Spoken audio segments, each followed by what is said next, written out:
আল্লাহু আকবার, আল্লাহু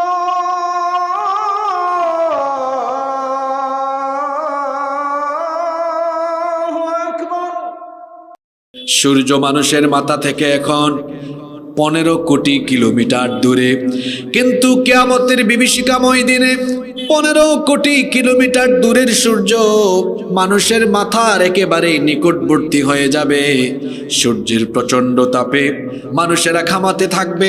গুনাহগারেরা যার যার পাপের ধরন অনুযায়ী কেউ বা হাঁটু পরিমাণ, কেউ বা কোমর সম পরিমাণ, কেউ বা বুক কিংবা তার উপরিস্থিত আরো বেশি সমপরিমাণ ঘামের মধ্যে সাঁতার কাটতে থাকবে। অবস্থা সেদিন এমন হবে, মানুষ দিক বিদিক পঙ্গপালের মতো ছুটাছুটি করবে। পিপাসার যন্ত্রণায় কাতর হয়ে মানুষগুলোর জিহবা মুখের ভেতর থেকে বের হয়ে কুকুরের মতো নাভিস্থল পর্যন্ত ঝুলতে থাকবে। গুনাহগারদের মাথার চান্দি ফেটে মগজ গলে গলে গলে গলে উতরে উতরে বেয়ে বেয়ে বেয়ে বেয়ে পড়তে থাকবে। হাসরের মাঠ, বিচারের দিনে এই দিনটা কতটুকু লম্বা হবে শুনেন। আজকের দিন গেল, এটা মাত্র 12 বা 12.5 ঘন্টা, কিন্তু আল্লাহ নবী বলেছেন বিচারের দিনটা কত লম্বা হবে শোনো। 50 আলফা সানাতিম মিম্মা তাউদ্দুন। দুনিয়ার হিসেব অনুযায়ী বিচারের দিনটা 50,000 বছর লম্বা হয়ে যাবে। আল্লাহু আকবার। বিচার দিবসে সব মানুষ হাজির হয়ে যাবে। সেই দিন আল্লাহ তাআলা সকল মানব মণ্ডলীকে মাত্র 2 দলে ভাগ করবেন, মাত্র 2 ভাগে ভাগ করে দিবেন। কথা বুঝতে পারলে বলেন তো, কিয়ামতের দিন আল্লাহ সকলকে কয় দলে ভাগ করবেন? আস্তে বলবেন না, জোরে বলেন, কয় দল? কোন কোন দল? এবার দলের নাম শুনে ফেলেন। ফারিকুন ফিল জান্নাতি ওয়া ফারিকুন ফিস সাঈর। এক দল হলো জান্নাতি, আরেক দল হলো জাহান্নামী। বলেন তো 2 দলের অবস্থা কি সমান নাকি? আল্লাহ তাআলা বলছেন, লা ইয়াস্তাওয়ি আসহাবুন নারি ওয়া আসহাবুল জান্নাহ, আসহাবুল জান্নাতি হুমুল ফাইজুন। জান্নাত আর জাহান্নামীদের অবস্থা সমান নয়। জান্নাতি যারা সফল কাম হয়ে যাবে তারা, জাহান্নামী যারা দুর্ভাগা, কপালপোড়া এবং ক্ষতিগ্রস্ত হলো তারা। জান্নাত হলো বড় আরামের জায়গা, সুখের জায়গা, যেখানে সুখের কোনো অভাব নাই। আর জাহান্নাম হলো বড় দুঃখ, কষ্ট, সীমাহীন আযাব, যন্ত্রণার জায়গা, গজবের জায়গা, যেখানে দুঃখ, কষ্ট আর যন্ত্রণার কোনো শেষ। কথা শুনতেছেন আমার? আজকে আমরা আলোচনা করব এই জাহান্নামের পরিবেশটা কেমন হবে, এখানে কারা যাবে, এদেরকে কেমনে ঢুকানো হবে, তারপর এদের উপরে কি পরিস্থিতি আসবে, আর এখান থেকে বাঁচতে হলে কি করতে হবে। আমরা সরাসরি কোরআন হাদিস থেকে আজকে জানবো ইনশাআল্লাহ। কয়েক মিনিট আমরা ধৈর্য ধরে থাকতে পারবো তো? ইনশাআল্লাহ। আওয়াজ তো ছোট হয়ে গেল, পারবো তো? কিয়ামতের দিন রব্বুল আলামিন জাহান্নামীদেরকে আলাদা করে ফেলবেন। এই যে এখানে আপনারা সবাই একসাথে আছেন, কিয়ামতের ময়দানে প্রথমে সবাই একসাথেই থাকবে, কিন্তু হঠাৎ করে আল্লাহর তরফ থেকে ঘোষণা চলে আসবে, ওয়ামতাজুল ইয়াউমা আইয়ুহাল মুজরিমুন। অপরাধীর দলেরা, জাহান্নামীরা আলাদা হও, তোরা এক সাইড, তোরা আলাদা হও আজকে। নাউযু বিল্লাহি মিন। জাহান্নামীদেরকে আল্লাহ আলাদা করে ফেলবেন, সেপারেট করে ফেলবেন। এবার প্রত্যেকের হাতে হাতে হাতে হাতে আমলনামা দিয়ে দেওয়া হবে। দুনিয়াতে আপনি যা যা করেছেন মরণের আগ পর্যন্ত আপনার সকল কর্মলিপিকে লিপিবদ্ধ এবং রেকর্ড করে রাখার ব্যবস্থা যিনি করেছেন, গলার আওয়াজ বড় করে সবাই বলেন, তিনি কে? আল্লাহ। সব আমলনামা রেকর্ড হয়ে যাচ্ছে। এই ক্যামেরায় যেভাবে আমার বক্তৃতা রেকর্ড হচ্ছে, ঠিক তেমনি ভাবে রাতের অন্ধকারে আর দিনের আলোতে আপনি যা করেন সব আল্লাহর দরবারে লিপিবদ্ধ হয়ে যাচ্ছে, সব রেকর্ড হয়ে যাচ্ছে। এই যে যুবক ভাইরা রাতের বেলা গুগল শরীফে ঢুকে পর্ন সাইটে গিয়ে আজে বাজে ভিডিও দেখো, এই যে ইউটিউবে গিয়ে রাতের বেলা দরজাটা বন্ধ করে দিয়ে একা রুমে আজে বাজে ভিডিও দেখো, গার্লফ্রেন্ডের সাথে কথা বলো, তোমার মা বাপও জানে না, এলাকার কেউ জানে না, কিন্তু সকল কিছু যিনি জানেন এবং দেখেন তিনি কে? অনেকে দেখবেন এখন মোবাইলে ওই যে উপরে একটা গ্লাস আছে না, ওই যে আমার পাশে এই উনি ফোন স্ক্রল করছেন, আমি এখান থেকে দেখতে পাচ্ছি উনি কি স্ক্রল করছেন, কিন্তু এখন এমনও কিছু স্ক্রিন প্রোটেক্টর বের হয়েছে যে পাশে থাকা লোক দেখে না। এটার নাম কি? Privacy glass. কি বলেন যুবক ভাইরা, বেরোইছে না? পাশে থাকা লোকটা জানে না। কি মনে করেন আল্লাহকে কি ধোঁকা দিতে পারবেন নাকি? কালো চশমা পরে যে রাস্তায় জরিনা আর সকিনারে দেখেন, এটা তো কেউ দেখে না, কিন্তু চোখের খেয়ানতের খবর যার কাছে আছে তিনি কে? আস্তে বলবেন না, জোরে বলেন তিনি কে? কিয়ামতের ময়দানে আপনার হাতে হাতে আমলনামা আসবে। যেভাবে এখন পকেটে পকেটে হাতে হাতে মোবাইল আছে, সবার হাতে হাতে আমলনামা চলে আসবে, কিন্তু আমলনামা দেওয়ার ধরন হবে ভিন্ন। জান্নাতীরা সামন থেকে ডান হাতে আমলনামা পাবে, জাহান্নামীরা পেছন থেকে বাম হাতে আমলনামা গ্রহণ করবে। জাহান্নামীরা যখন পেছন থেকে বাম হাতে আমলনামা গ্রহণ করবে, সাথে সাথে সাথে সাথে তারা আফসোস আরম্ভ করবে। তাদের আফসোসের ভাষা কেমন হবে? কোরআনে কারীমের 84 নম্বর সূরা সূরাতুল ইনশিকাকের 10 নম্বর আয়াত থেকে আল্লাহ বলছেন, ওয়া আম্মা মান উতিয়া কিতাবাহু ওয়ারাআ যাহরিহি ফাসাউফা ইয়াদউ সুবুরা ওয়া ইয়াসলা সাঈরা। আর যাদেরকে পেছন থেকে বাম হাতে আমলনামা দেওয়া হবে, সঙ্গে সঙ্গে তারা আফসোস আরম্ভ করবে আর নিজেদের ধ্বংস এবং বিনাশ সাধনের জন্য চিৎকার করা আরম্ভ করবে। তারা বলবে, হায় হায় হায়, কেমন আমলনামা আমাকে দেওয়া হলো। অন্য আয়াতে আল্লাহ বলেছেন, এরা বলবে, ইয়া লাইতানি লাম উতা কিতাবিয়া, হায় হায় হায় হায় হায়, কেমন আমলনামা আমাকে দেওয়া হলো। এটা যদি আমাকে না দেওয়া হতো কতই না ভালো হতো, কারণ এটা কোন আমলের খাতা? এটা তো সেই আমলের খাতা। লা ইউগাদিরু সগীরাতান ওয়ালা কাবীরাতান ইল্লা আহসাহা। ছোট কিংবা বড় কোনো কিছুই এখানে বাদ পড়ে নাই। যা যা বান্দা করেছে সবের ভেতরে লিপিবদ্ধ আছে। যখন আমলনামা দেওয়া হবে, আফসোস করে করে জাহান্নামীরা বলবে, কেন এটা আমাকে দেওয়া হলো? এটা যদি আজকে আমাকে না দেওয়া হতো তাহলে আমার জন্য সেটাই মঙ্গল হতো। ওয়ালাম আদরি মা হিসাবিয়া, আজ যদি আমার কাছ থেকে হিসাব না নেওয়া হতো সেটা আমার জন্য মঙ্গলকর হতো। ইয়া লাইতাহা কানাতিল কাদিয়া, হায় আফসোস, দুনিয়ায় যে আমার মরণ হয়েছিল সেটাই যদি আমার জন্য শেষ হতো, কেন আমাকে আবার জীবিত করা হলো? আহারে, দুনিয়াতে আমার কত ক্ষমতা ছিল। একটু আগে মেম্বার সাহেব বলেন, হুজুর আমি এলাকার মেম্বার। কিয়ামতের দিন অনেক প্রভাবশালী লোকেরা বলবে, কোথায় আমার ক্ষমতা? হালাকা আন্নি সুলতানিয়া, হায় আমার সব ক্ষমতা আজকে চলে গেল, আজকে কোনো কিছুই কাজে লাগতেছে না। সকল আমলনামা হাতে হাতে হাতে হাতে ধরায় যিনি দিবেন, জোরে বলেন তিনি কে? আরো জোরে বলেন তিনি কে?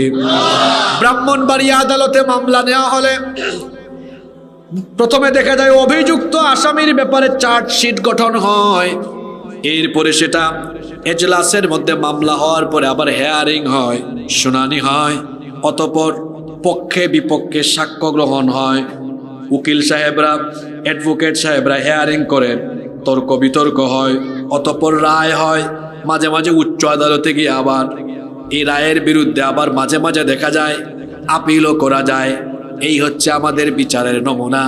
কিন্তু আল্লাহর আদালতের বিচারের সিস্টেম বড় আলাদা। আপনার হাতে আমলনামা দেওয়ার পরে আল্লাহ বিচারটা কেমনে আরম্ভ করবেন শোনেন। আল্লাহ তাআলা অর্ডার করবেন, ইকরা কিতাবাকা কাফা বিনাফসিকাল ইয়াউমা আলাইকা হাসিবা। তোমার আমলনামা তুমি পড়ো, আজকে তোমারটা অন্য কেউ পড়ে দিবে না, তোরটা তুই পড়। আল্লাহ বলবেন তোরটা তুই পড়। এখন সে আল্লাহর আদেশ পাওয়ার পরে খুলছে, খুলেই দেখে ওই যে বেনামাজি, জিনা, ব্যভিচার, সুদ, ঘুষ, এক কথায় যত পাপ সবই লেখা। এত দেখবে এখানে তো সবই আছে, কোনো কিছু বাদ নাই। আল্লাহ বলবেন কিরে পড়স না কেন? কয় আল্লাহ পড়তাম কেমনে, এটা আমি পড়তাম কেমনে। কেন, কি হয়েছে? এটা তো আমার না, সম্ভবত ভুল করে আরেকজনেরটা আমারে দিয়া দিছে। আচ্ছা বলেন তো, যারা জাহান্নামী পাপী তাপী এরা কি সত্যবাদী না মিথ্যাবাদী? এরা ভালো না খারাপ? পুরুষ মানুষের মতো কথা বলেন, ভালো না খারাপ? এটা আল্লাহ আমার না, সম্ভবত ভুল করে আরেক মানে আপনারটা আমারে দিছে আর কি। এই কথা বললে কি বাঁচা যাবে নাকি? প্রত্যেকের দুই কাঁধের মধ্যে আল্লাহ দুইজন ফেরেশতা দিয়ে দিয়েছেন। কোথায় যাবেন আমার যুবক ভাই? পাং পাং করে যে চলাফেরা করেন, মোবাইলের মধ্যে যে চ্যাটিং করেন, ডেটিং করেন রাস্তাঘাটে, কেউ তো দেখে না, কিন্তু আল্লাহ বলেছেন ওয়া ইন্না আলাইকুম লাহাফিযিনা কিরামান কাতিবিনা ইয়ালামুনা মা তাফআলুন। প্রত্যেকের সাথে দুইজন গোয়েন্দা ফিট করে দেওয়া হয়েছে। জুড়ে বলেন কয়জন? আমরা বললাম আল্লাহ এই দুই গোয়েন্দার নাম কি? তাদের নাম আবুল আর বাবুল নাকি? আল্লাহ বললেন না, এই দুইজনের নাম হলো কিরামান কাতিবিন। কথা বুঝে থাকলে বলেন তো, প্রত্যেকের সাথে থাকা দুইজন গোয়েন্দার নাম কি? আরো জোরে বলেন, দুইজন গোয়েন্দার নাম কি? কিরামান কাতিবিন মানে হচ্ছে সম্মানিত লেখক। কেন তাদেরকে সম্মানিত লেখক বলা হয়? কারণ তারা অসম্মান হয় এমন জিনিস লিখেন না, কারো বিরুদ্ধে মিথ্যা লিখেন না। আমার দেশে দেখবেন অনেকে আছে মিথ্যা রিপোর্ট করে মিথ্যা মামলা দেয়, এমন চোর আর ডাকাত আমার সমাজে, আমার দেশে আছে না নাই? কিন্তু আল্লাহ বলছেন আমি যে গোয়েন্দা তোমাদের সাথে দিয়েছি, এই গোয়েন্দারা এমন আচরণ করে না। তোমরা যেটা করো সেটাই লিখে, তোমাদের বিরুদ্ধে বানায় বানায় লিখে না। ইয়ালামুনা মা তাফআলুন, তারা যা করে অর্থাৎ তোমরা যা করো তারা জানে, তারা এটা লিখে। ডানের ফেরেশতা ভালো ভালো আমল লিখে, বামের ফেরেশতা খারাপ খারাপ কাজগুলো লিখে। আল্লাহ বলবেন কিরামান কাতিবিন, গোয়েন্দারা কোথায়? তারা বলবে আল্লাহ হাজির। আল্লাহ বলবেন দেখি তো, তার হাতে তো ফটোকপি দিছি, তোমাদের হাতে তো আসলটা আছে, একটু আসলটা দাও। এখন বলেন তো আসলটা আর ফটোকপি মিলবে কি মিলবে না? আরো জোরে বলেন, মিলবে কি মিলবে না? এই জাহান্নামী গাদ্দার তখন বলবে আল্লাহ এটা আমি করি নাই, তোমার ফেরেশতা ইচ্ছা করে আমার বিরুদ্ধে বানায়া বানায় লিখেছে। এটা বলার পরে বাঁচার কি কোনো উপায় আছে নাকি? আরো জোরে বলেন, বাঁচার কোনো উপায় আছে নাকি? আল্লাহ বলবেন বাটপারি আমার সাথে করিস না। কেমনে বাঁচবি বল? ওয়া কুল্লা ইনসানিন আলজামনাহু তাইরাহু ফি উনুকি। এখানে 7-8টা ছেলে বসছো, চিপস খাইতেছো, আমি দেখতেছি। হয় ভদ্র হয়ে শোনো, নইলে এখান থেকে বেরো। মনে রাখবেন তোমরা হয়তো পড়াশোনাও করো, আমিও তো পড়াশোনা করে আসছি। আমরা যখন পড়ালেখা করতাম শুধু শুনতাম না, স্যারের দিকে তাকাতাম, উস্তাদের দিকে তাকাতাম। কেন জানেন? আই কন্ট্যাক্ট থেকে অনেক জিনিস শেখা যায়। নিশ্চয়ই আপনারা খেয়াল করেছেন, আমি যখন আয়াত পড়ি, আমি আমার বডি ল্যাঙ্গুয়েজ দ্বারা আমি অনেক কিছু বুঝাই। এই আয়াতটা যখন পড়ছি কিসের দিকে ইঙ্গিত করেছিলাম বলেন তো? এই ঘাড়ের দিকে। বডি ল্যাঙ্গুয়েজ দিয়ে অনেক কিছু চেনা যায়। এজন্যই তো বলা হয় একজন শ্রোতা যখন শুনবেন শুধু শুনবেন না, এটা দিলে বসাতে হলে যিনি বলছেন তাকে দেখবেন। এটা কি ফাইজলামি করার জায়গা নাকি? তুমি বসে বসে নোট করো যে হুজুর আজকে কয়টা আয়াত আর হাদিস বলে, দেখবা গুনতে গুনতে কত শত হয়। ফাইজলামি করতে আসছো নাকি? আল্লাহ তাআলা বলছেন ওয়া কুল্লা ইনসানিন আলজামনাহু তাইরাহু ফি উনুকি, প্রত্যেক মানুষের ঘাড়ের মধ্যে আমি রেকর্ডার ঝুলাইয়া দিয়েছি। ওয়া নুখরিজু লাহু ইয়াওমাল কিয়ামাতি কিতাবান ইয়ালকাহু মানশুরা, এটাকে আমি কিয়ামতের দিন খোলা কিতাব হিসাবে বের করে দিব। এই ক্যামেরায় যদি আমার বক্তব্য রেকর্ড হয়, আর সকালবেলা আমি যদি বলি গতকাল আমি আপনাদের এলাকায় এসে ওয়াজ করি নাই, আপনারা বলবেন হুজুর ধরা খাবেন, কিন্তু কারণ ভিডিও ক্যামেরায় রেকর্ড। আছে না নাই? এই ক্যামেরা বানাইছে কে? কয় আল্লাহ, এরা তো তালেই নাই। ক্যামেরা বানাইছে কে? ক্যামেরা বানানোর জন্য মানুষের মাথায় জ্ঞান দিয়েছে কে? আল্লাহর দেওয়া জ্ঞান ব্যবহার করেই মানুষ যদি ক্যামেরা বানিয়ে ভিডিও অডিও ধারণ করে রাখতে পারে, তো জ্ঞানদাতা মহান আল্লাহ তিনি বুঝি আপনার চুরি, ডাকাতি, ছেঁচড়ামি, আপনার বদমাইশি, আপনার আকাম কুকাম, সারা জীবনের সবকিছু আমার আল্লাহ বুঝি রেকর্ড করে রাখতে পারেন না? আল্লাহ বলবেন ফেরেশতা বাজা। কি বাজা? কি বাজা?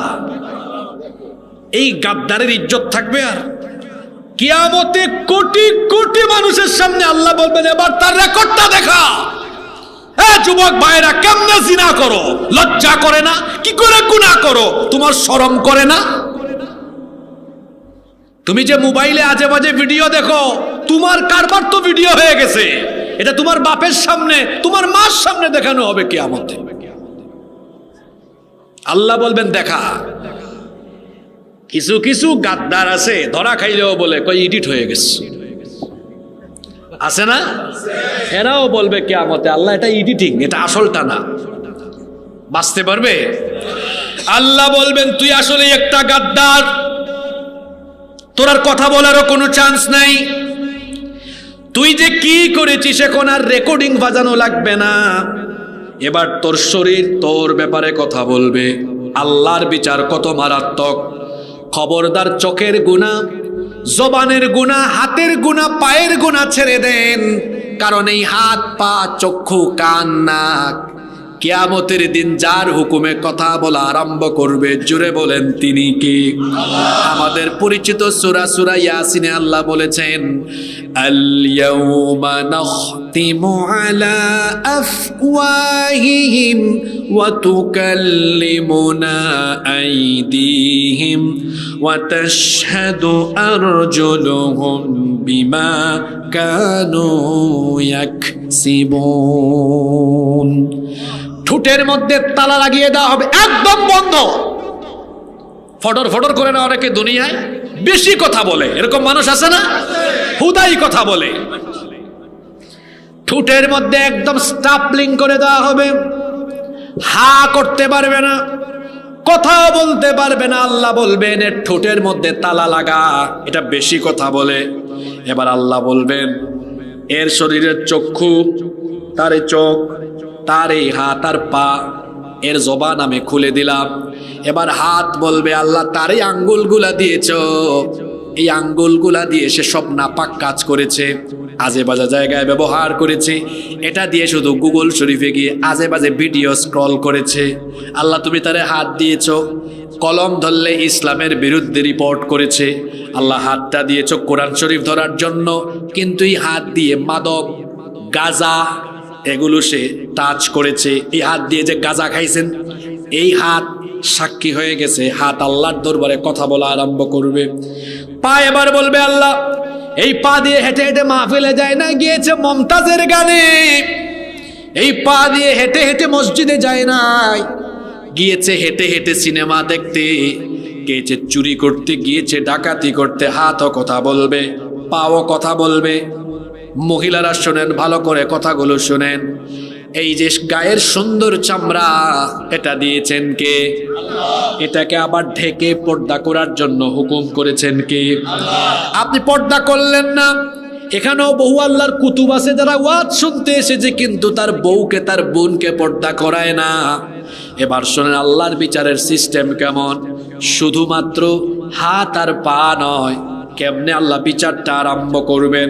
ওয়ায়াউমা ইউহশারু আ'দাউল্লাহি ইলান নারি ফাহুম ইউজাউন হাত্তা ইযা মা জাউহা শাহিদা আলাইহিম সামউহুম ওয়া আবসারুহুম ওয়া জুলুদুহুম বিমা কানু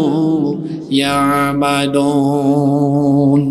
আল্লাহ তাআলা বলছেন সেই দিন কান সাক্ষী দিবে। এই যে ইয়ারপড, হেডফোন লাগাইয়া একা একা একা একা আজে বাজে জিনিস শোনো, কেউ সাক্ষী ছিল না এলাকার। কিন্তু কান সাক্ষী হয়ে গেছে, কান সেদিন আল্লাহর দরবারে কথা বলা আরম্ভ করবে। আল্লাহু আকবার। ও আল্লাহ, আমরা বাঁচবো কেমনে? এইভাবে যদি আমাদের জবান কথা বলা আরম্ভ করে, আর আপনি যদি দয়া না করেন, আল্লাহর দয়া ছাড়া বাঁচার কি কোনো উপায় আছে নাকি? ও যুবক ভাইয়েরা, গুনাহ ছেড়ে দাও। কান কথা বলবে, এমনকি চক্ষু কথা বলবে। মরণের আগ পর্যন্ত দুইটা চক্ষু দিয়ে যা দেখেছো, যত অবৈধ জিনিস, খারাপ জিনিস দেখেছো, চক্ষু আল্লাহর দরবারে বলা আরম্ভ করবে। এমনকি আয়াত যখন আমি পড়ি, আমার গায়ের লোম পর্যন্ত দাঁড়িয়ে যায়। আল্লাহ বলেছেন, বান্দারে তোর চামড়া পর্যন্ত আমার সাথে কথা বলবে। আজকে দিনের বেলা যে চামড়ার মধ্যে লাক্স সাবান, ডেটল সাবান, মেরিল, আবার অনেকে শাওয়ার জেল ব্যবহার করে, শীতকাল আসলে লোশন ব্যবহার করে, আবার অনেকে আছে বেশি স্কিন সচেতন, জৈতুন তেল ব্যবহার করে, অলিভ অয়েল ব্যবহার করে। যে চামড়ার আপনি এত যত্ন নিয়েছেন, আর যে নারীরা এই চামড়ার উপরে আশকারা মাস্কারা কত ধরনের আটা ময়দা যে মাখে, আর যুবকেরাও এগুলো ফেসবুকে দেখে পাগল হয়ে যায়। ও ভাই, ফেসবুকের প্রোফাইল হলো একরকম, আর বাস্তবে অনেক মানুষ হয় আরেক রকম। বুঝতেছেন কথা? মাঝে মাঝে ভিডিওতে ফেসবুকে অনেক মানুষকে সাদার সাদা লাগে, আর বাস্তবে লাগে একেবারে এরকম। আছে না নাই? কারণ ওখানে এডিট দেওয়ার অপশন তো আছেই। শুনে রাখেন, চামড়া পর্যন্ত কথা বলবে। মায়েরা, বোনেরা শুনেন, আল্লাহর দেওয়া এই সৌন্দর্য পরপুরুষকে দেখাবেন না। পরপুরুষকে দেখালে পরে এই চামড়াই সেদিন বলবে, আল্লাহ তোমার এই বান্দি রাস্তায় হেঁটে হেঁটে হেঁটে হেঁটে তার শরীরের সৌন্দর্য মানুষকে দেখিয়েছে। এরা তখন বলবে, হায় হায় হায়, চামড়াটা করে কি, তার এত যত্ন নিলাম, সে দেখি আমার বিরুদ্ধে সাক্ষ্য দেয়। আল্লাহর কোরআনের আয়াত শুনেন, এরা তখন বলবে, ওয়াকালু লিজুলুদিহিম লিমা শাহিদতুম আলাইনা ক্বালু আনতাকানাল্লাহুল্লাযী আনতাকা কুল্লা শাই। এই চামড়া, তোর না এত যত্ন নিলাম, তুই আমার বিরুদ্ধে কথা বলছিস কেন? চামড়া বলবে, তোরে যিনি জবান শক্তি দিয়েছেন, সেই আল্লাহ এখন তোর সব অপকর্ম ফাঁস করে দেওয়ার জন্য আমার জবান খুলে দিয়েছেন। আল্লাহু আকবার। বাঁচার কোনো উপায় আছে? জোরে বলেন, বাঁচার কোনো উপায় আছে? কি করে গুনাহ করে মানুষ, আমি তো বুঝিও না। তার তো কোনো পাওয়ারই নাই, ক্ষমতা নাই, তার সবকিছু রেকর্ড হয়ে যাচ্ছে, সবকিছু তার রেকর্ড হয়। এমনকি তার শরীরের মাথার চুল থেকে নিয়ে পা পর্যন্ত এটাও তার না, এটাও কিয়ামতের দিন তার থাকবে না। তার গোটা শরীর তার বিরুদ্ধে চলে যাবে। এরপরেও একজন মানুষ কেমনে গুনাহ করে, পাপ করে, শয়তানের খপ্পরে পড়ে, আমার তো বুঝে আসে না। কোরআনে তো আল্লাহ সব কিছু বলে দিয়েছেন। এইভাবে করে জাহান্নামীরা বিচারের মাঠে ধরা খাবে। বিচারের মাঠে ধরা খাবে। আল্লাহ বলবেন, এরে ধর, এরে বাঁধ। জিঞ্জির দিয়া, লোহার শিকল দিয়ে বাঁধা হবে। কত গজ লম্বা? আল্লাহ বলেছেন, সুম্মা ফি সিলসিলাতিন যারউহা ৭০ যিরাআন ফাসলুকু। ৭০ গজ লম্বা শিকল দিয়ে এই পাপী, এই জাহান্নামীকে বাঁধো। জোরে বলেন তো, কত গজ লম্বা? আল্লাহ ফেরেশতাদেরকে বলবেন, এর ৭০ গজ লম্বা শিকল দিয়ে টাইট করে বাঁধ। এই পাপীটারে ধর, এই গাদ্দারকে ধর। ধরে ধরে নিয়ে আমার বানানো সেই জাহান্নামে ফেলে দে। কোন জাহান্নাম শুনেন? এটা বড় মারাত্মক, এমন মারাত্মক, এমন মারাত্মক। আমার দিকে সবাই তাকান। এই যে দেখেন আমার হাতে, এটা কি? টিস্যু তো বড় পাতলা জিনিস। খেয়াল করেন, এই যে খেয়াল করেন, দেখেন এটা আমি ছুঁড়ে মারলাম, নিচে পড়তে 1 সেকেন্ড সময় লেগেছে। এটা পাতলা, যদি পাথর ফেলি আরো দ্রুত সময়ে পড়বে কি পড়বে না? এই উদাহরণটা কেন দিলাম? পাপ করার আগে, গুনাহ করার আগে এই হাদিসটা মাথায় রাখবেন। এই যে হাসরের মাঠে আল্লাহ বলবেন, এই পাপীটাকে ধরে নিয়ে জাহান্নামে ফেল। কোন জাহান্নাম? যে জাহান্নামের গভীরতা এমন।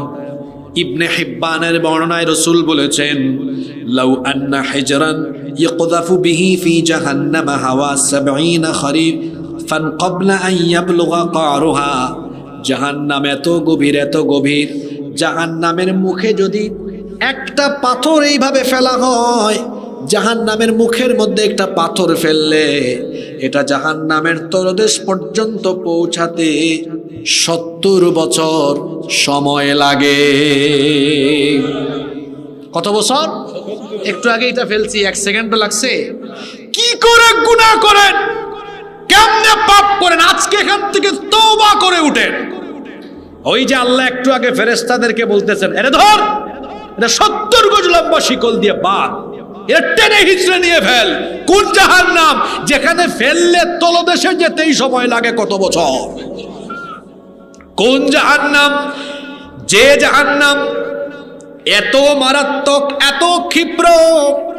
হাদিস শরীফ থেকে শোনাচ্ছি, মুসলিম শরীফের হাদিস। আল্লাহর নবী বলেছেন, ইউক্তা বিজাহান্নামা ইয়াউমা ইদিল্লাহা ৭০,০০০ জিমাম। আল্লাহর নবী বলেছেন, কিয়ামতের দিন জাহান্নামকে এমন ভাবে টেনে আনা হবে, জাহান্নামের মোট ৭০,০০০ লাগাম থাকবে। কথা বুঝে থাকলে বলেন তো, জাহান্নামের মোট কত হাজার লাগাম থাকবে? জাহান্নামে তো সাংঘাতিক, এত ক্ষিপ্র, এত তীব্র। জাহান্নামের কন্ট্রোলের জন্য, নিয়ন্ত্রণের জন্য প্রত্যেকটি লাগামে আবার আল্লাহ তাআলা ৭০,০০০ ফেরেশতা দিয়েছেন। আবার বলি, জাহান্নামের মোট লাগামের সংখ্যা ৭০,০০০, আর প্রতিটা লাগামে আল্লাহর নিয়োজিত ফেরেশতার সংখ্যা কত? তাহলে বলেন তো, ৭০,০০০ লাগামে মোট কত কোটি ফেরেশতা? এটাও সাথে সাথে কইতে পারলেন না?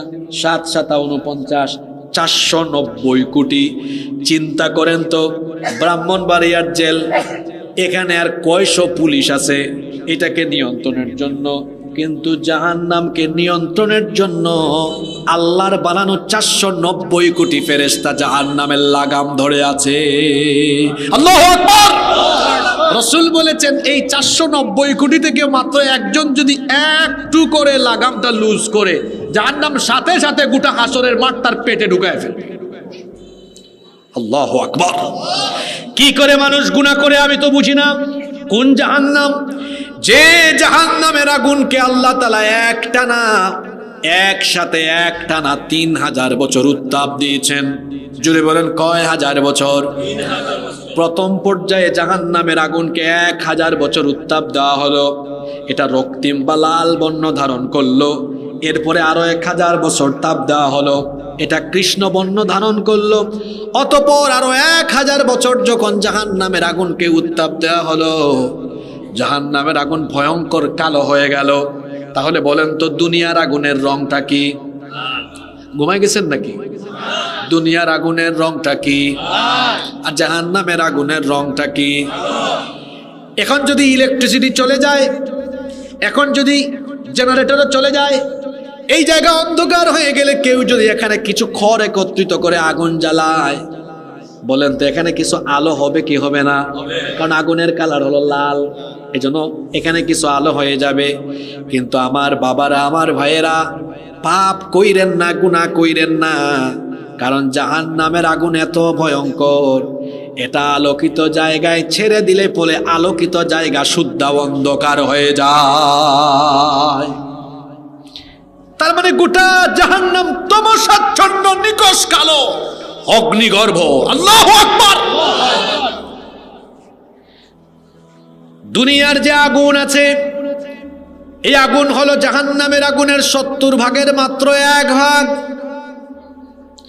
এখন বলেন দেখি, এই আগুন, দুনিয়ার আগুনে যদি কাউকে ফেলে দেওয়া হয়, এই লোকটা কি 1 মিনিট থাকবে নাকি?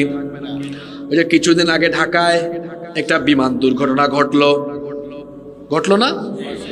মাইলস্টোন দেখছেন অবস্থা? পুরছে কেমনে? আল্লাহু আকবার। ঢাকা এয়ারপোর্টে যে কিছুদিন আগে আগুন লাগলো, আগুন লাগার পরের দিন আমি ঢাকা এয়ারপোর্টে ছিলাম। আমি রাজশাহী যাচ্ছিলাম, কানেক্টিং ফ্লাইট ছিল, চিটাগং থেকে আসছি ঢাকায়। বেশ কিছুক্ষণ একদম কাছাকাছি গিয়ে দেখলাম পুরে কি ছারখার হয়ে গেছে। এটা কি আগুন? জাহান্নামের না দুনিয়া? থাকছে কিছু? জাহান্নামের আগুনের ৭০ ভাগের তো ওইটা তো আরো 69 ভাগ বেশি দহন শক্তি সম্পন্ন। আল্লাহ, এই জাহান্নামে আমরা এই দুর্বল শরীর নিয়ে গেলে আমরা তো শেষ হয়ে যাব। আল্লাহ তুমি আমাদেরকে বাঁচাও, আমাদেরকে হেদায়াত দাও। আরো আসতে বলে না আমিন। কি করে কিয়ামতের দিন কেমনে জাহান্নামীদেরকে জাহান্নামে নেওয়া হবে এবার শুনেন। কষ্ট হচ্ছে? রব্বুল আলামিন কোরআনুল কারীমের 22 নম্বর সূরা সূরাতুল হাজের 19 নম্বর আয়াত থেকে বলছেন জাহান্নামীদেরকে কি করে জাহান্নামে নেওয়া হবে শোনো। ফাল্লাযীনা কাফারু কুত্তিআত লাহুম সিয়াবুম মিন নার। অতএব নাফরমানদেরকে জাহান্নামে নেওয়ার জন্য আগুনের তৈরি পোশাক পরিধান করানো হবে। বলেন তো আপনাদের গায়ে এখন কিসের তৈরি পোশাক? এটাও কইতে বললেন না। সুতার তৈরি পোশাক। কিসের তৈরি? আর জাহান্নামীদেরকে জাহান্নামে ঢোকানোর আগে কিসের তৈরি পোশাক পরিধান করানো হবে? আগুনের তৈরি পোশাক পরিধান করার ফলে এদের চামড়া জ্বলে পুড়ে ছারখার হয়ে যাবে। শুধু তাই নয়, আল্লাহ তাআলা বলেছেন ইউসাব্বু মিন ফাওকি রুউসিহিমুল হামিম, এদের মাথার উপরে জাহান্নামের ফুটন্ত গরম পানি ঢেলে দেওয়া হবে। ইউসহারু বিহি মা ফি বুতুনিহিম ওয়াল জুলুদ। এটা শুধু তাদের চামড়াই জ্বালাবে না, বরং পেটের ভেতরের নারী বুড়ি সুদ্ধা জ্বালিয়ে পুড়িয়ে ছারখার করে দেবে। ওয়ালাহুম মাকামিউ মিন হাদিদ, লোহার তৈরি মুগুর দিয়ে তাদেরকে পিটানো হবে। আর কোন ফেরেশতা পিটাবে শুনেন। আপনারা যদি আরেকজন মানুষ একটা বাড়ি দেয়, মাথার মধ্যে সর্বোচ্চ মাথা ফাটবে। এখন আপনার মতো সলিমুদ্দিন আর কলিমুদ্দিনের মতো ফেরেশতার গায়ের শক্তি নাকি? একজন ফেরেশতা এমন ভাবে পিটাবে, আল্লাহ নবী বলেছেন যদি এই ফেরেশতারা উহুদ পাহাড়ের মধ্যে একটা বাড়ি মারে, সঙ্গে সঙ্গে গোটা উহুদ পাহাড় ধুলাবালিতে পরিণত হয়ে যাবে। এই রকম ফেরেশতারা জাহান্নামীদেরকে প্রহার করতে থাকবে। এই রকম ফেরেশতারা জাহান্নামীদেরকে আযাব আর গজব দিতে থাকবে। জাহান্নামীরা এই রকম করে জাহান্নামের মধ্যে মার খেতে খেতে খেতে খেতে হয়রান হয়ে যাবে। আযাব পেতে পেতে তারা দিশেহারা হয়ে যাবে। চিৎকার করে তারা বলবে, আল্লাহ, ও আমাদের রব, তুমি আমাদেরকে জাহান্নাম থেকে বের করো, একবার আমাদেরকে জাহান্নাম থেকে বের করো। তারা নিজেরা জাহান্নাম থেকে দৌড় দিয়ে বের হওয়ার চেষ্টা করবে। আল্লাহ তাআলা বলছেন কুল্লামা আরাদু আন ইয়াখরুজু মিনহা মিন গাম্মিন উঈদু ফিহা ওয়া যুকু আযাবাল হারিক। যখনই এরা জাহান্নাম থেকে বের হতে চাইবে, আবার নিয়ে ঠেলাইয়া জাহান্নামে ঢুকানো হবে আর বলা হবে এখন আযাবের মজা বুঝো। দুনিয়ায় যে নামাজ ছেড়ে দিলা, দুনিয়ায় যে গুনাহ করলা, পাপ করলা, বেপরদায় চললা, সুদ খাইলা, ঘুষ খাইলা, দুনিয়ায় যে অন্যায় অপকর্ম করলা, এখন এর স্বাদ আস্বাদন করো। জাহান্নামীরা দীর্ঘ সময় ধরে জাহান্নামে আযাব আর কষ্ট পেতে পেতে তারা জাহান্নামে পিপাসার্ত হয়ে যাবে, ক্ষুধার্ত হয়ে যাবে। তারা বলবে, আল্লাহ, আমাদেরকে কিছু পানি আর খাবার ভিক্ষা দাও। জাহান্নামীদের সামনে আবার পানি চলে আসবে। কেমন পানি শুনেন, আল্লাহ তাআলা বলেছেন লা ইয়াযুকুনা ফিহা বারদাও ওয়ালা শারাবান ইল্লা হামিমান ওয়া গাসসাকা। সেখানে তাদের জন্য কোমল, ঠান্ডা কিংবা তৃপ্তিদায়ক, তৃষ্ণা নিবারণকারী কোনো পানীয় দেওয়া হবে না। যখন পানীয় চাইবে, জাহান্নামের ফুটন্ত প্রসবন থেকে গরম পানি দেওয়া হবে। ঠোঁটের আগায় নেওয়া মাত্র সব জ্বলে পুড়ে ছাই হয়ে যাবে। শরীরে ঘা হলে যে পুষ বের হয়, এইরকম পুষ তাদেরকে দেওয়া হবে। শুধু তাই নয়, ইন্না শাজারাতাজ যাক্কুমি তুআমুল আফিম, যাক্কুম নামক এক ধরনের নিকৃষ্ট খাবার তাদেরকে দেওয়া হবে। জাহান্নামীরা একদিকে আযাব আর গজবে পড়বে, অন্যদিকে পানিও নাই, খাবার নাই, কষ্টে পড়ে যাবে। কাঁটাযুক্ত ঘাস দেওয়া হবে। আপনাদের এলাকায় যে গরু ছাগল আছে, এরাও তো ভালো ঘাস খায়, কিন্তু জাহান্নামে গরু ছাগলের চেয়েও খারাপ, তারে দেওয়া হবে কাঁটাযুক্ত ঘাস। আল্লাহ বলেছেন এরা যখনই ক্ষুধার যন্ত্রণায় গিলতে থাকবে তখন এদের গলার মধ্যে এটা আটকে যাবে। লাইসা লাহুম তাআমুন ইল্লা মিন দারি'in লা ইউসমিনু ওয়া লা ইউগনি মিন জু। কাঁটাযুক্ত ঘাস ছাড়া অন্য কিছু দেওয়া হবে না, এটা খেলে পরে গলায় আটকে যাবে। খাবারের কোনো পুষ্টি চাহিদা যোগান হবে না, ক্ষুধাও মিটবে না। জাহান্নামীরা খাবার পায় না, পানিও পায় না, এবার ভিক্ষা করা আরম্ভ করবে। ভিক্ষার জন্য তারা তাকায় দেখবে ওই যে জান্নাতীদেরকে দেখা যায় যারা দুনিয়াতে প্রতিটা মুহূর্তকে কাজে লাগিয়েছে, আল্লাহর ইবাদতে গোটা জীবন কাটিয়েছে। ওই তো জান্নাতীরা জান্নাতের ভেতরে বড় আরামে আয়েশে জান্নাতের রিজিক তারা উপভোগ করছে। জাহান্নামীরা এবার জান্নাতীদের কাছে গিয়ে ভিক্ষা কেমনে চাইবে শোনেন। আল্লাহ তাআলা কোরআনে উঠায় দিয়েছেন, ওয়ানাদা আসহাবুন নারি ওয়া আসহাবাল জান্নাতি আন আফিদু আলাইনা মিনাল মাই আও মিম্মা রাযাকাকুমুল্লাহ। জাহান্নামীরা গিয়ে বলবে, ও জান্নাতি ভাইয়েরা, তোমরা জান্নাতে যে নেয়ামত ভোগ করছো, কিছু খাবার আর পানি আমাদেরকে ভিক্ষা দাও, আমরাও কিছুটা খাই, খেয়ে দে বাঁচি। জান্নাতীরা তখন এই জাহান্নামীদেরকে জবাবে বলবে, ক্বালু ইন্নাল্লাহা হাররামাহুমা আলাল কাফিরিন। এই জাহান্নামীরা শোনো, আল্লাহ তাআলা তোমাদের মতো পাপীর জন্য, পাপীদের জন্য জান্নাতের নেয়ামতকে হারাম করে দিয়েছে। আপনাদের কষ্ট হচ্ছে? আমি কিন্তু জাহান্নামের আলোচনাটা শুরু করছি একটা কিচ্ছার মতো, যারা মনোযোগ দিয়ে শুনছেন তারা বুঝছেন। ওই যে কিচ্ছাটা বলা শুরু করছিলাম যে সব হাজির, আমল দেওয়া শুরু হয়েছে, এরপর ধাপে ধাপে কি হচ্ছে, সব ধাপে ধাপে বলা হচ্ছে। কষ্ট হচ্ছে নাকি আপনাদের? এখন দেখেন, মাইরের চোটে খাবার দাবার নাই, খাবার ভালো পায়ও নাই, গেছে ভিক্ষা করতে, ওইখানেও কিছু পায় নাই। জাহান্নামীরা বসে থাকবে।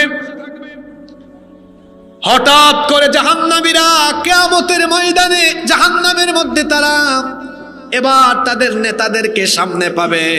যুবকরা এবার তাকাও, চামচামি যে করো, চামচামি এটা বুঝে শোনা কইরো। তোমাদেরকে তো রাস্তাঘাটে দেখি অমুক তমুকের জন্য মোটরসাইকেল সামনে কিছু পিছনে কিছু, পকেটে 1500 টাকা হয়তো ও দিয়েছে, নইলে বিরিয়ানি জিলাপি দিয়েছে, আর তোমার শরীরের ঘাম ঝরাইয়া তার নামে স্লোগান দাও। যুবক, তুমি শুনে রাখো, তোমার তারুণ্য, তোমার যৌবন, তোমার ঘাম, তোমার শ্রম কোন নেতা নেত্রীর চামচামি করার জন্য আল্লাহ দেন নাই। বোকা ছেলে, তুমি বোকা। এই যে আমি কথা বলছি, আমার শরীর থেকে ঘাম বেরোচ্ছে, কিন্তু আমার আনন্দ লাগতেছে, কারণ আল্লাহর কথা বলতে গিয়ে ঘাম বেরোইতেছে, মজা লাগতেছে আমার। তুমি কার জন্য ঘাম জড়াও রাস্তায়? লজ্জা করে না তোমার? তুমি কার জন্য ঘাম জড়াও? অত আমারে বাপ ডাকলেও নিতে পারবে না, আমাকে আব্বা ডাকলেও নিতে পারবে না, কারণ আমার তারুণ্য, আমার সব, আমার ঘাম, আমার জীবন, আমার রক্ত কোন নেতা নেত্রীর জন্য দিব না, এটা আল্লাহর জমিনে আল্লাহর দ্বীন কায়েমের জন্য দিয়ে দিব। চামচামি ছাড়ো। আমার কথা কি কষ্ট পাইছেন? আমারে যারা চিনেন, আমি আসলে এভাবেই কথা বলি। আসলে তো চামচামি করে, কলেজ ইউনিভার্সিটিতে পড়ে ও কিনা অশিক্ষিত, মূর্খ এবং দুর্নীতিবাদ, চোর বাটপার নেতার সামনে পিছনে ঘোরাঘুরি করে। এরকম আছে না নাই? তুমি কেন ঘুরবা? তুমি পড়ালেখা করে জ্ঞান গবেষণায় বইয়ের টেবিলে যাও, বইয়ের টেবিলে যাও, পড়ালেখা করো, জ্ঞান গবেষণায় এগিয়ে যাও। তুমি কারো পিছনে ঘুরতে হবে না, গোটা দুনিয়া তোমার পিছনে ঘুরবে।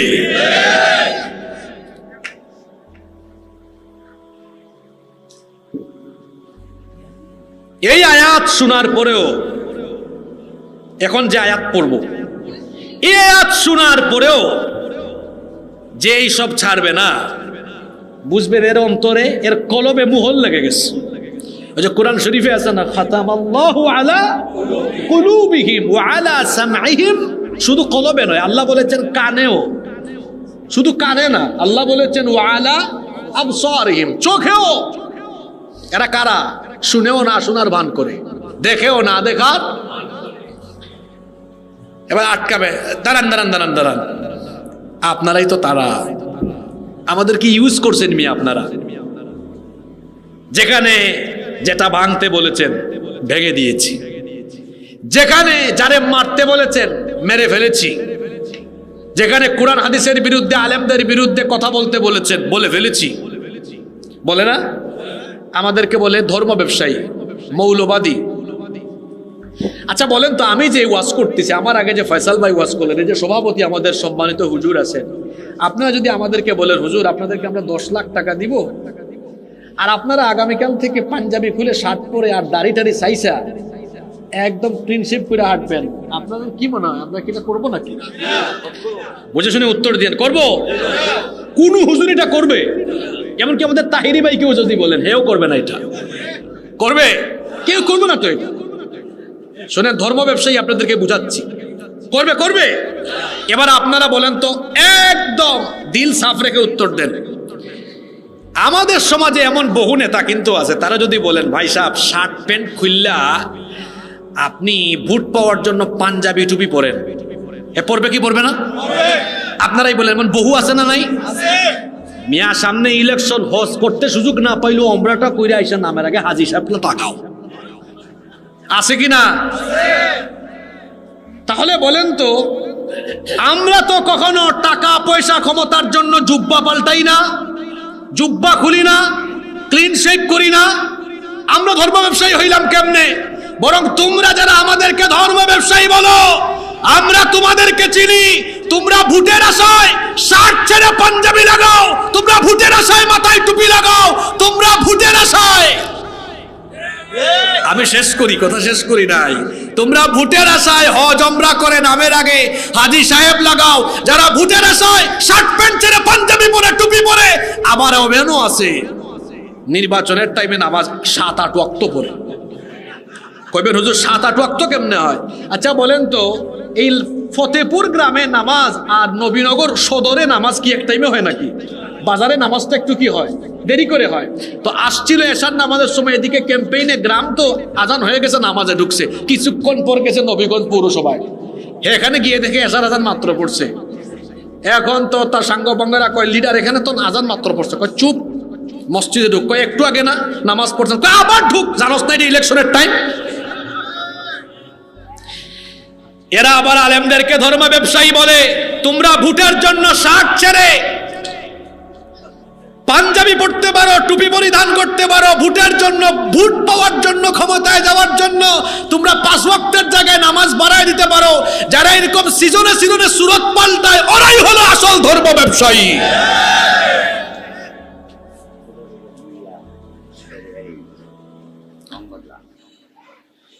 এখন দেখা হইছে, কোথায় দেখা হইছে?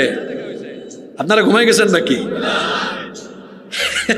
এদের কারবার তো শোনেন। এখন তো পাইছে মুখামুখি সামনে, পায়া কি কয় দেখেন। এটা কোরআনের 14 নম্বর সূরা, সূরা ইব্রাহিমের 21 নম্বর আয়াত। বাড়িতে গিয়া খুলে একদম বাংলা অনুবাদ শুদ্ধা পড়ে নিয়ে, এবার তারা আটকায় বলবে নেতাজি দাঁড়ান, কথা আছে। কি কথা? এবার শুরু হচ্ছে কথা। فقال الضعفاء للذين استكبروا إنا كنا لكم تبعا فهل أنتم مغنون عنا من عذاب الله من شيء। তারা বলবে ইন্না কুন্না লাকুম তাবান, নিশ্চয়ই আমরা আপনাদের অনুসারী ছিলাম, আপনাদের কথা শুনেও আকাম কুকাম কোরআন কারণেই তো জাহান্নামে এসেছি। ফাহাল আনতুম মুগনুনা আন্না মিন আযাবিল্লাহি মিন শাই। আজ কি আমাদেরকে আল্লাহর আযাব থেকে বাঁচানোর জন্য কিছু করতে পারবেন নাকি? দুনিয়ায় তো আমরা ধরা খাইলেও ফোন গেছে, এই ওসি আমার লোক ছাড়ো, আমাদেরকে ছাড়াই আনছেন, বহুত কিছু করেছেন, অনেক হেল্প করেছেন নেতাজি। আজকে কি আমাদেরকে বাঁচানোর জন্য কোনো তদবির করতে পারবেন নাকি? নেতারা এখন বলবে, দেখবেন নেতা যারা মাইক পাইলে ছাড়ে না, আছে না নাই? তারা বলবে বস, জাহান্নামে বক্তৃতা শুরু করে দেয়। কি বক্তৃতা করবে শুনেন, তারা বলবে ক্বালু লাউ হাদানাল্লাহু লাহাদাইনাকুম,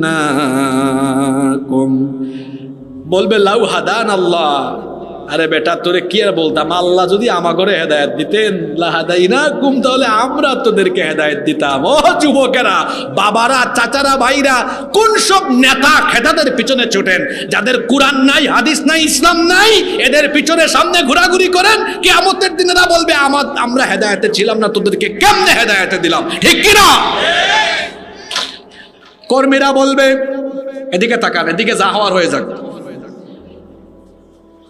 কর্মীরা বলবে না না, এটা বললে তো হবে না, এটা বললে হবে না, এটা আমরা মানি না।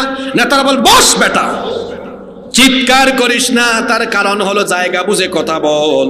এটা এমন জায়গা, এখানে হরতাল করে লাভ নাই। এখানে বিষয়টা এমন না যে দল তোমাকে কিছু দিল না, দেশ অথবা তুমি কিছু একটা অসুবিধায় পড়ছো আর হরতাল, মানববন্ধন, ভাঙচুর শুরু করে দিলা, এটা ওই জায়গা না।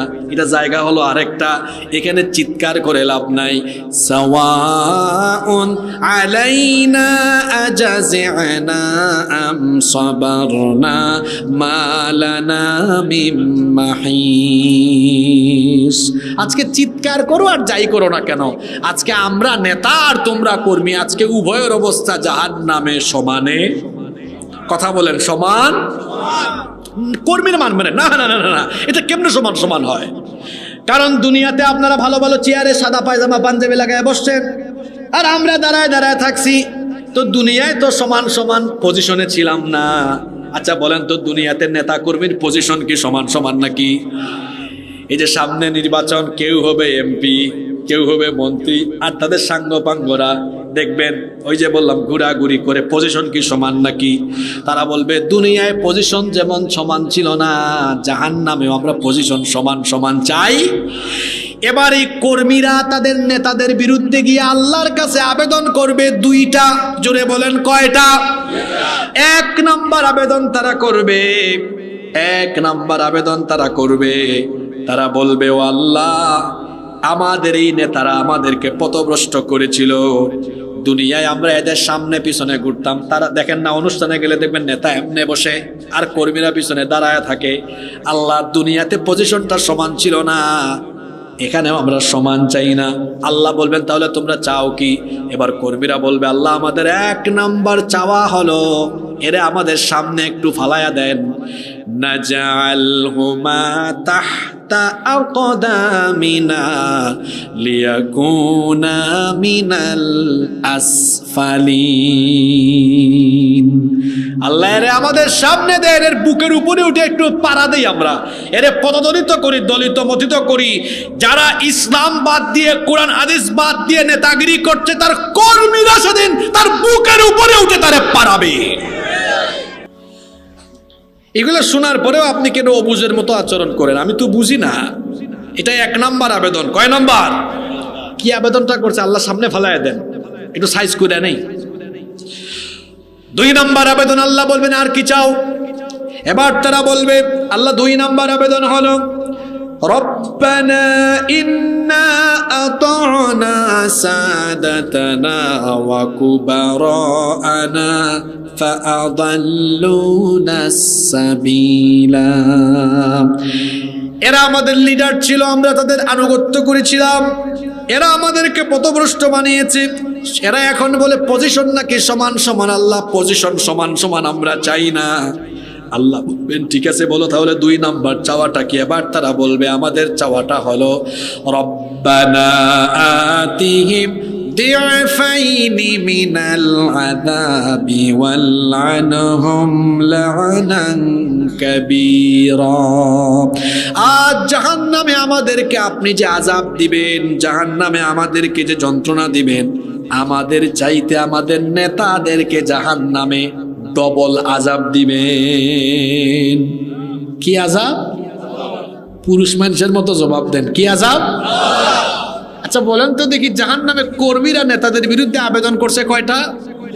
জোরে বলেন। বানানো কথা নাকি? এক নাম্বার কিসের নিচে ফেলতে চায়? জোরে বলেন, কিসের নিচে ফেলতে চায়? কিসের নিচে? কিসের নিচে? 2 নাম্বার আযাব কি চায়? জোরে বলেন, কি চায়? এখনো সময় আছে। অসৎ নেতৃত্বের অনুসরণ ছেড়ে কোরআন হাদিস আর আলেমে উলামাদের সাথে সবাই শামিল হয়ে যান, কারণ কোরআন হাদিস যেদিকে মুক্তি আছে সেদিকে।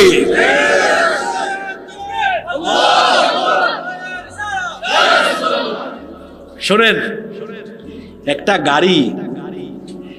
গাড়ির জন্য প্যাসেঞ্জার বেশি গুরুত্বপূর্ণ না ড্রাইভার বেশি গুরুত্বপূর্ণ? এক গাড়িতে প্যাসেঞ্জার সব খাইছে গাঁজা। কি খাইছে? গাঁজা খাইয়া মাথা ঠিক নাই, কিন্তু ড্রাইভারটা খায় নাই। তাহলে প্যাসেঞ্জার মাতাল থাকলেও গাড়ির চালক যেহেতু খায় নাই, তাহলে গাড়িটা অন্তত রাস্তায় থাকার সম্ভাবনা।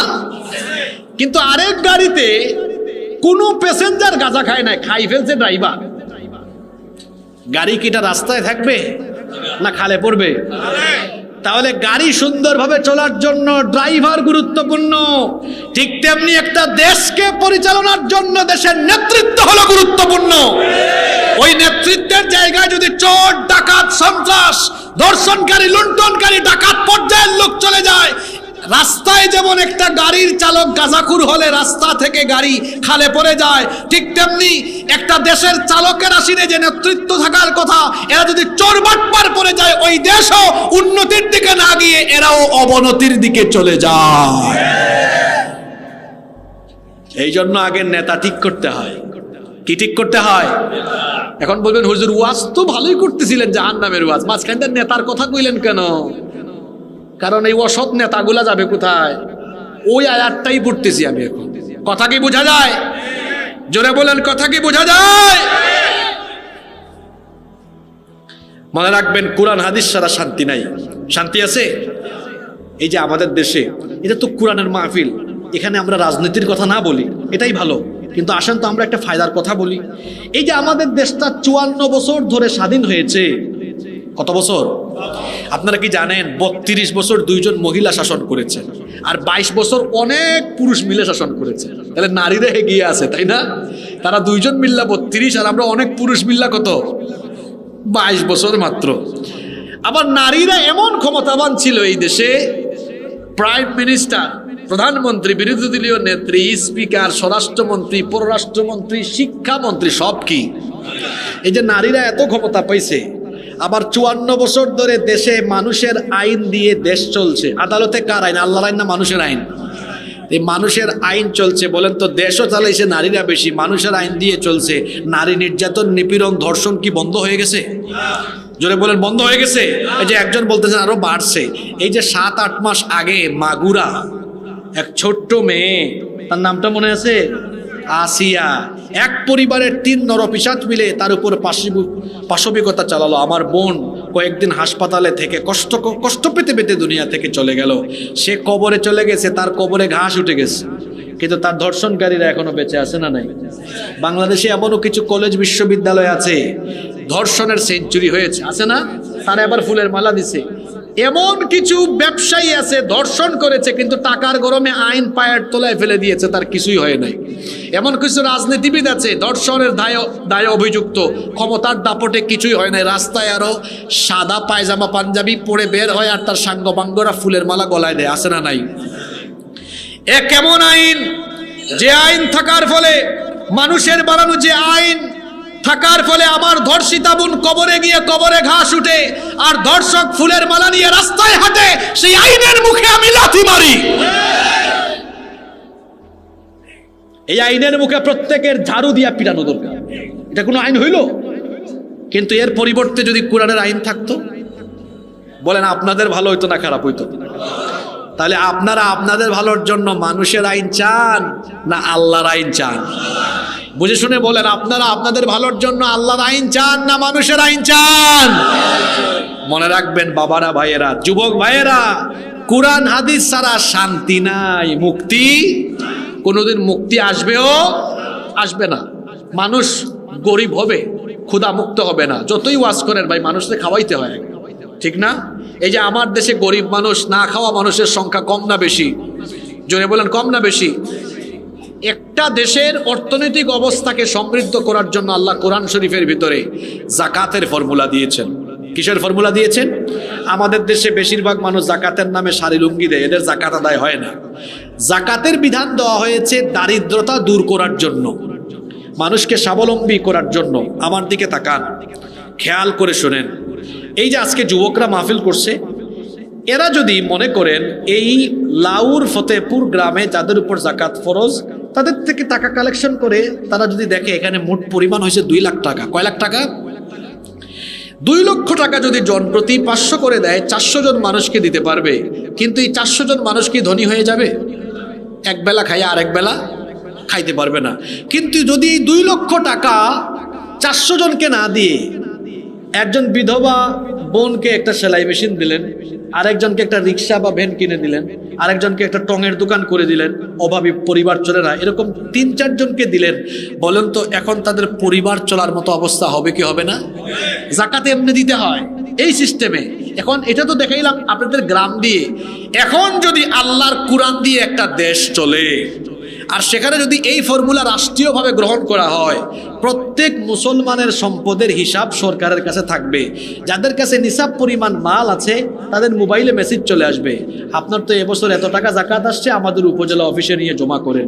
এখন সারা দেশের মুসলমান যাদের উপর জাকাত ফরজ, এখন তাদের টাকা একত্রিত করে মনে করেন হইল 140,000 কোটি টাকা। কত কোটি টাকা? জোরে বলেন না, 140,000। এখন 64টা ডিস্ট্রিক্ট থেকে 70 লক্ষ বেকার যুবককে ধরা হলো। তুমি কিছু করো, কালো শার্ট কি করো? মাশাআল্লাহ। মনে করেন এখানেও কয়েকজন আছে, এদেরকে ধরে নিয়ে গেছে ঢাকায়, এদের কোনো কাম কাজ নাই। এরকম কত লক্ষ নিয়ে গেছে?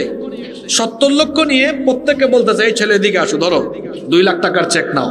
এরকম 70 লক্ষ প্রত্যেকের হাতে কয় লাখ টাকার চেক দিল, দিয়ে বলল তোমাদের উপজেলায় আবার আমাদের অডিট অফিসার আসে, পর্যবেক্ষণ করবে, এই টাকা দিয়ে তুমি স্বাবলম্বীকরণ প্রকল্পে এটা ব্যয় করো কি করো না। এই পদ্ধতিতে 1 বছরে কত লক্ষ বেকার যুবককে স্বাবলম্বী করা গেল? জোরে বলেন কত লক্ষ? এটা কি আমার ফর্মুলায় না আল্লাহর ফর্মুলায়? কার ফর্মুলায়? আমার বাবারা, চাচারা, ভাইয়েরা বলেন তো, আল্লাহর দেওয়া এই ফর্মুলা গ্রহণ করে রাষ্ট্র ব্যবস্থায় যদি এটা অ্যাপ্লাই করা হয়, 10 বছর পরে বাংলাদেশে কি একজন গরিব থাকবে? জোরে বলেন না কেন? কমন কিছু বক্তব্য সামনেও শুনবেন, সারা জীবন ধরে শুনতেছি, আমরা ক্ষমতায় গেলে ক্ষুধা মুক্ত, দারিদ্রতা মুক্ত বাংলাদেশ বানাবো। হে এমন বাটপার, হে পরে ক্ষমতা পাইলে 5 বছরে তার নিজের ক্ষুধাই মিটাইতে পারে না। কথা ঠিক না বেঠিক?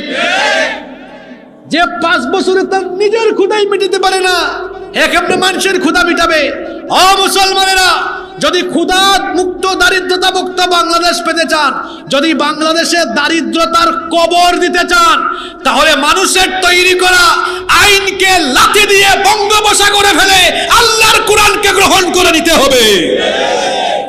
এছাড়া আপনাদের মুক্তি নাই, শান্তি নাই। তাহলে আমাদের শান্তি আর মুক্তির জন্য মানুষের আইন ভালো না আল্লাহর আইন ভালো? জোরে বলেন কার আইন ভালো?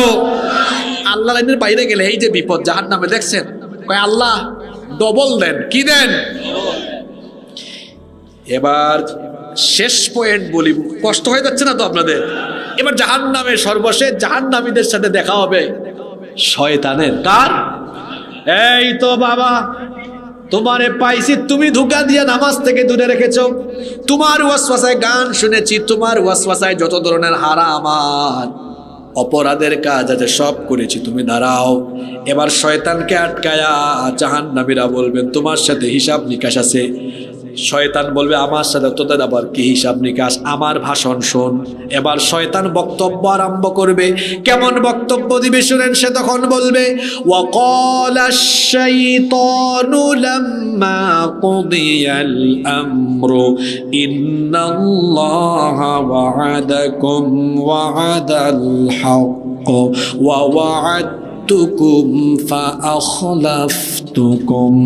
শয়তান তখন বলবে আমাকে দোষারোপ করো না, আল্লাহ যা ওয়াদা করেছেন আল্লাহ তা পূরণ করেছেন। আল্লাহর ওয়াদা ছিল তার হুকুম মানলে আল্লাহ জান্নাত দিবেন। দেখো জান্নাতের দিকে আল্লাহ ঠিকই তাদেরকে জান্নাত দিয়েছেন, আর আমার ওয়াদা ছিল ভিন্ন। আমি বলেছিলাম খাও দাও ফুর্তি করো, দুনিয়াটা মস্ত বড়, আগামীকাল বাঁচবা কিনা চিন্তা করো।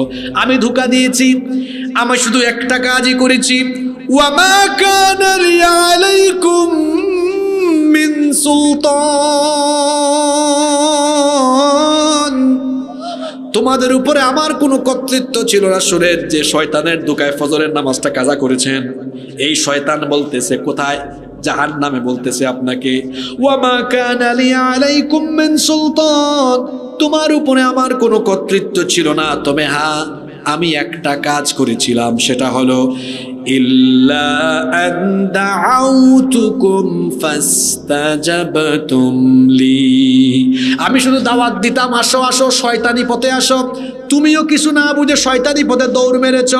ফালা তালুমুনি ওয়ালুমু আনফুসাকুম, সুতরাং আমাকে দোষারোপ করো না, নিজের পরিণতির জন্য নিজে আজকে নিজেকে দোষারোপ করো, আমারে কেন দোষ দাও? শোনো, তোমার চেয়ে আমি বড় বিপদে আজকে আছি।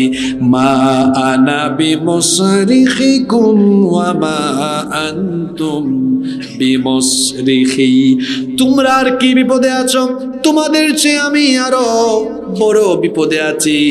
আজকে আমাকে আমার বিপদ থেকে তোমরা বাঁচাতে পারবে না, আবার আমিও আজকে তোমাদেরকে তোমাদের বিপদ থেকে বাঁচাতে পারবো না। দেখছেন কামটা করলো কি? শয়তান কয় তোর জন্য আমার কিছু করার, তুইও আমার জন্য কিছু করতে পারবি না। তাইলে বলেন তো কিয়ামতের দিন কেউ কোনো কাজে লাগবে? কাজে লাগবে একটা জিনিস, একটা জিনিস কাজে লাগবে, সেই জিনিসটার নাম কি? আমল, নেক আমল। এটা ছাড়া আর কিছুই সঙ্গী হবে না। এজন্যই তো রাসূল বলেছেন, একজন মানুষ যখন মারা যায় তিনটা জিনিস তার সাথে কবরে যায়। কয়টা জিনিস? এক নাম্বার হলো তার পরিবারের মানুষ, দুই নাম্বার দুনিয়াবি কিছু উপাদান, দুনিয়ার কিছু উপাদান তার সাথে যায়, কিছু মাল যায়। এরপরে তিন নাম্বার আরেকটা জিনিস আছে, কিন্তু কবরে তাকে শোয়ানোর পরে দুইটা জিনিসই ফিরে আসে, একটা জিনিস কবরে তার সাথে যায়, সেটার নাম হলো, জোরে বলেন সেটার নাম কি? আমল ভালো হলে ফয়সালা ভালো, আমল খারাপ তো ফয়সালা খারাপ। এখন যদি বলি আপনাদেরকে সৃষ্টি করা হলো কেন, আল্লাহ বলছেন আল্লাযী খালাকাল মাউতা ওয়াল হায়াতা লিয়াবলুয়াকুম আইয়ুকুম আহসানু আমালা, কে তোমাদের মধ্যে সর্বোত্তম আমল করেছে এটা দেখার জন্য আমাদেরকে জন্ম মৃত্যু দিয়ে আমাদেরকে দুনিয়ায় পাঠিয়েছেন যিনি, তিনি কে? এই জাহান্নাম থেকে আমরা বাঁচতে চাই কি চাই না? জোরে বলেন, এই ভয়াবহ জাহান্নাম থেকে বাঁচতে চাই কি চাই না? জাহান্নাম থেকে বাঁচার জন্য সংক্ষেপে কিছু আমল বলে দেই। এক নাম্বার আমল হলো মরার আগ পর্যন্ত কোনোদিন নামাজ এক ওয়াক্ত কাজা করা যাবে না। কারণ কিয়ামতের মাঠে প্রথম যে আমলের হিসাব নেওয়া হবে সেই আমলের নাম কি? আমার দেশে ওয়াজ বেশিরভাগ মানুষ জানে, কিন্তু আমল করে কম। আমার দেশে ওয়াজ বেশি না আমল বেশি? জোরে বলেন, ওয়াজ বেশি না আমল বেশি? আরেকটা সত্য কথা বলেন দেখি, আমার দেশে মাহফিলে মানুষ বেশি না মসজিদে মানুষ বেশি? এটা ভালো লক্ষণ না খারাপ লক্ষণ? এমনও হতে পারে, রাগ করবেন না, আজকে যারা আয়োজক কমিটি আছে এদের মধ্যে অনেকে আজকে এশার নামাজ কাজা করেছে। আয়োজক কমিটির ভেতরেও থাকতে পারে, আবার এখানে অনেক শ্রোতা আছে রাত 12টা বেজে যাচ্ছে ওয়াজ শুনতেছে, কিন্তু আজকের 5 ওয়াক্তের 1 ওয়াক্ত আদায় করে না, এমন শ্রোতাও থাকতে পারে। ওয়াজ শোনা হলো নফল আর নামাজ আদায় করা হলো ফরজ। নামাজ কখনো ছাড়া যাবে না, নামাজ আদায় করলে খুশি হন কে? আর নামাজ ছেড়ে দিলে খুশি হয় কে? তা আমরা খুশি করব কারে? আরো জোরে বলেন কারে?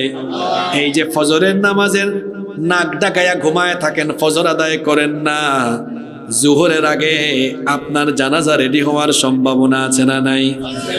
কেমন করে ঘুমাও তুমি, কেমন করে ঘুমাও তুমি, ফজর করে কাজা, এমন তো হতে পারে জোহরে জানাজা।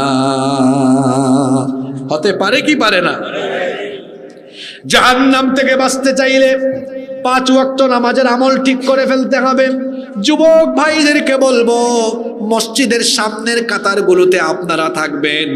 তার কারণ হলো আল্লাহর রাসূল বলেছেন যে যুবকেরা যৌবন বয়সে আল্লাহর ইবাদত করবে, এই যুবকদেরকে কিয়ামতের দিন আল্লাহ তাআলা ডেকে ডেকে ডেকে ডেকে তার আরশে আজিমের ছায়ার নিচে জায়গা করে দিবে।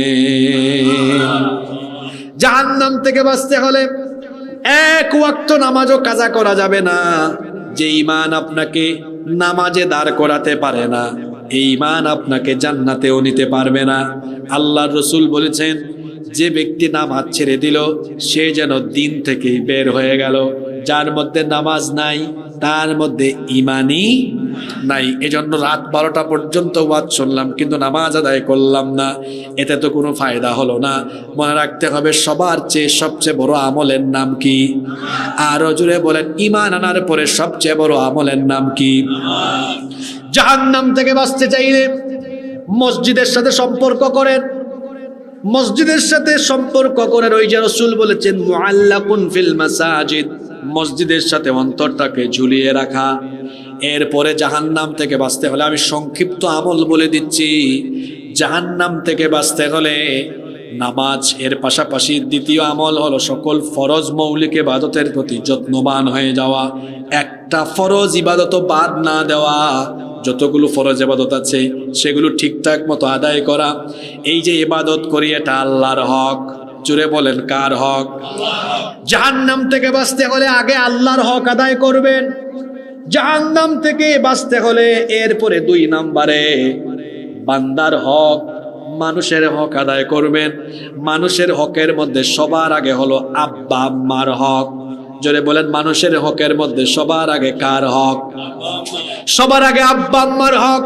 যে ব্যক্তি আব্বা আম্মার হক নষ্ট করে, মা বাপকে কষ্ট দেয়, তার জন্য জাহান্নাম। আর যে ব্যক্তি বাপ মাকে খুশি করে, তার জন্য আল্লাহর জান্নাত। মানুষের হকের মধ্যে মা বাবার পরে আছেন ভাই বোনের হক নষ্ট করা যাবে না। স্বামী হয়ে স্ত্রীর হক নষ্ট করা যাবে না। স্ত্রী হয়ে স্বামীর হক নষ্ট করা যাবে না। প্রতিবেশীর হক নষ্ট করা যাবে না। কোনো মানুষের হক নষ্ট করা যাবে না। কারণ হলো আল্লাহর হকের চাইতে বান্দার হক বেশি গুরুত্বপূর্ণ। এই কারণে আল্লাহর হক নষ্ট করলে আল্লাহ কিয়ামতেও মাফ করতে পারেন, কিন্তু বান্দার হক নষ্ট করলে, বান্দা মাফ না করলে আল্লাহ তারে কখনো ক্ষমা করবেন না। আল্লাহ ক্ষমা করবেন। জাহান্নাম থেকে বাঁচতে হলে 1 নাম্বার আল্লাহর হক আদায় করবেন। আল্লাহর হক আদায় করা মানে হলো আল্লাহর ইবাদত করা। 2 নাম্বার হলো আব্বা আম্মার এবং যত ধরনের মানুষের সাথে সংশ্লিষ্ট হক আছে সেগুলো পালন করা, আদায় করা। আর 3 নাম্বার হলো জাহান্নাম থেকে বাঁচতে হলে সকল তরিকা, সকল পথ, সকল মত, সকল নেতা খেতা ফেলে দিয়ে আদর্শ বানাতে হবে কেবল একজনকে। তিনি আর কেউ নন, আখেরি নবী রাহমাতাল লিল আলামিন, আমাদের প্রিয় নবীজি মুহাম্মাদুর রাসূলুল্লাহ। আমরা বলি সাল্লাল্লাহু। এক পথ ধরতে হবে, এক তরিকা ধরতে হবে, একটাই তরিকা, আর কোনো তরিকা। সেই তরিকা হলো রাসূলের তরিকা। জাহান্নাম থেকে বাঁচার জন্য মৌলিক কথাগুলো বলে যাচ্ছি। 1 নাম্বার কার হক আদায় করতে হবে? 2 নাম্বার মানুষের হক। 3 নাম্বার ধরতে হবে কোরআন সুন্নাহর পথ। কোরআন সুন্নাহর পথ ছাড়া যত পথ আছে সকল পথ হক না বাতিল? আরো জোরে বলেন, হক না বাতিল? এত কিছু লাগবে না, 3 কথা বলে দিলাম। এই 3টা কাজ করবে যারা, জাহান্নাম থেকে বেঁচে যাবে তারা। এই 3টার ভিতর সব ঢুকানো আছে। মৌলিক আল্লাহর হক, মানুষের হক, আর কোরআন সুন্নাহর পথ, অর্থাৎ কোরআনের মতো চলা। এটা তো প্রিন্টেড কোরআন। রাসূলের কথা কেন বলেছি জানেন? রাসূল ছিলেন প্র্যাকটিক্যাল কোরআন। সুবহানাল্লাহ কি বাড়ি গিয়ে বলবেন নাকি? আপনিও প্র্যাকটিক্যাল কোরআন হওয়ার চেষ্টা করেন। কিভাবে? কোরআন শরীফে বলা আছে সুদ খাওয়া যাবে না, আমি খাবো না। কোরআনে বলা আছে মিথ্যা বলা যাবে না, আমি বলবো না। বলা হয়েছে ঘুষ খাওয়া যাবে না, আমি খাবো না। বলা হয়েছে হারাম খাওয়া যাবে না, আমি হারাম খাবো না। কোরআন যা করতে বলেছে তা করব, যা নিষেধ করতে বলেছে ছেড়ে দিব। কোরআনের আদেশ নিষেধ মেনে চলবে যারা, আল্লাহর জাহান্নাম থেকে বেঁচে জান্নাত পেয়ে যাবে তারা। সুবহানাল্লাহ। তাহলে জাহান্নাম থেকে বাঁচতে হলে মৌলিক কয়টা কাজ? জোরে বলেন কয়টা কাজ? বলেন তো। 1 নাম্বার কাজ কার হক আদায় করা, 2 নাম্বার মানুষের হক, আর 3 নাম্বার কোরআন সুন্নাহর, কোরআন হাদিসের পথ ধরা। কোরআন হাদিসের পথ ধরা। এখন কোরআন হাদিসের পথ ধরতে হলে সুহবতে থাকতে হবে। আর সেই আপনারা কাদের সুহবতে যান? সুহবতে থাকবেন আলেম উলামাদের। কাদের সুহবতে থাকবেন? উলামা মাশায়েখদের সুহবতে থাকবেন। আল্লাহ আমাদেরকে এই কথাগুলো আমল করার, মেনে চলার তৌফিক দান করেন। আমরা সবাই বলি আমিন।